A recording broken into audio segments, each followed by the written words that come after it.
கடவுள் ஏன் கல்லானான் மனம் கல்லாய்ப்போன மனிதர்களாலே கடவுள் ஏன் கல்லானான் மனம் கல்லாய்ப்போன மனிதர்களாலே கடவுள் ஏன் கல்லானான் மனம் கல்லாய்ப்போன மனிதர்களாலே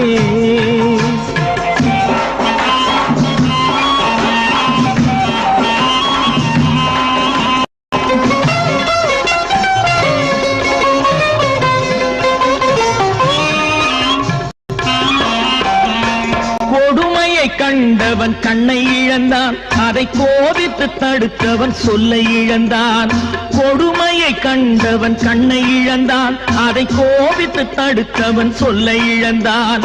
இரக்கத்தை நினைத்தவன்